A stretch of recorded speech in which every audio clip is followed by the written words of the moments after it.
युग में आप सभी का स्वागत है।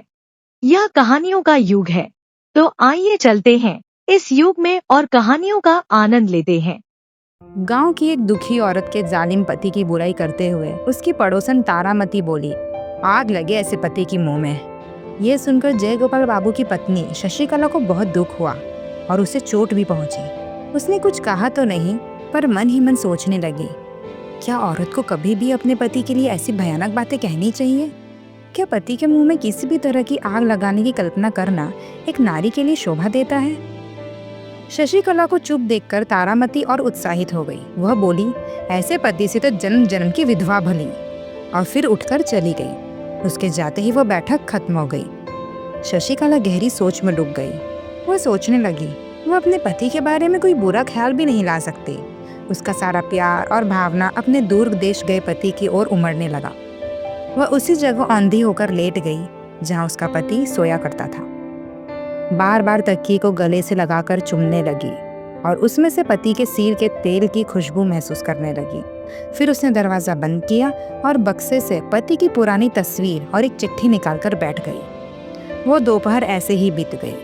कमरे में अकेली बैठकर पुरानी यादों और दर्द भरे आंसुओं में डूब गई। शशिकला और जयगोपाल बाबू की शादी बचपन में ही हो गई थी।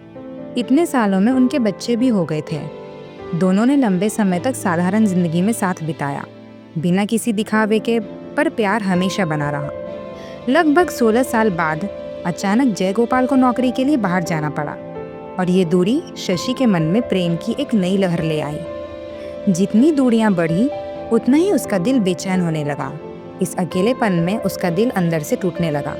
इसी वजह से वह आज इतनी उम्र में बच्चों की माँ बनकर भी वह नवविवाहिता जैसी भावनाएं महसूस करने लगी। वह सोचने लगी, जो प्यार कभी चुपचाप बहता रहा, आज फिर उसी की यादों में मन पीछे दौड़ने लगा। वह बीते हुए उन सुनहरे पलों को फिर से पाना चाहती थी।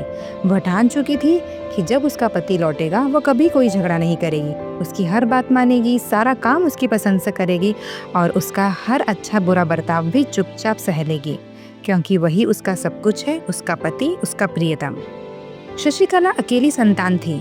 शादी के वक्त जयगोपाल बाबू की नौकरी साधारण थी, लेकिन चिंता की कोई बात नहीं थी, क्योंकि शशि के ससुर के पास गांव में काफी जमीन जायदाद थी। फिर अचानक शशिकला के वृद्ध पिता को एक बेटा हुआ।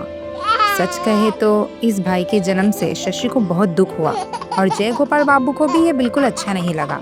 जैसे जैसे उस छोटे भाई पर माता पिता का प्यार बढ़ता गया, जयगोपाल बाबू को लगने लगा कि अब उन्हें मायके में कोई अहमियत नहीं मिल रही। शायद इसी कारण वे आसाम के एक चाय बागान में नौकरी करने चले गए। सबने उन्हें समझाया कि पास ही कहीं काम ढूंढ लो, लेकिन वे नहीं माने।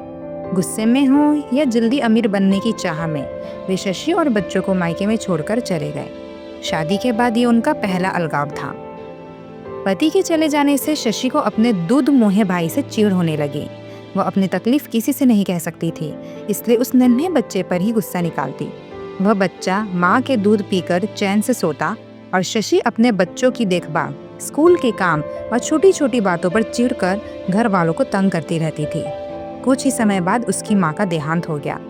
मरते समय माँ ने अपने उस छोटे बेटे को शशि के गोद में सौंप दिया। धीरे धीरे वही बच्चा शशि के दिल का टुकड़ा बन गया। जब वह हंसते हंसते उसके ऊपर गिरता, उसके मुंह, नाक, कान को अपने छोटे मुंह से चूमता, उसके बाल पकड़कर खींचता और उसे तंग करता, तब शशि का कठोर मन पिघल गया। वह उस छोटे मासूम पर पूरी तरह अपना प्यार लुटाने लगी। शायद माँ न होने के कारण ही उस बच्चे की पूरी जिम्मेदारी शशि पर आ गई थी और यही जिम्मेदारी धीरे धीरे प्यार में बदल गई। उस बच्चे का नाम रखा गया नीलमणि। जब वह 2 साल का हुआ तभी उसके पिता एक गंभीर बीमारी के शिकार हो गए। तब जयगोपाल बाबू को बहुत जल्दी घर आने के लिए बुलाया गया। जब बड़ी मुश्किल से उन्हें यह खबर मिली और वे ससुराल पहुंचे, तब तक उसके ससुर काली प्रसन्न जीवन की अंतिम घड़ियां गिन रहे थे। मरने से पहले काली प्रसन्न ने अपने छोटे बेटे नीलमणि की पूरी जिम्मेदारी अपने दामाद जयगोपाल बाबू को सौंप दी। साथ ही अपनी जायदाद का 1/4 हिस्सा अपनी बेटी शशिकला के नाम कर दिया। इसलिए जयगोपाल बाबू को आसाम की नौकरी छोड़नी पड़ी और ससुराल लौटकर सारी चल अचल संपत्ति की देखभाल की जिम्मेदारी लेनी पड़ी। कई सालों के बाद पति पत्नी का फिर से मिलन हुआ।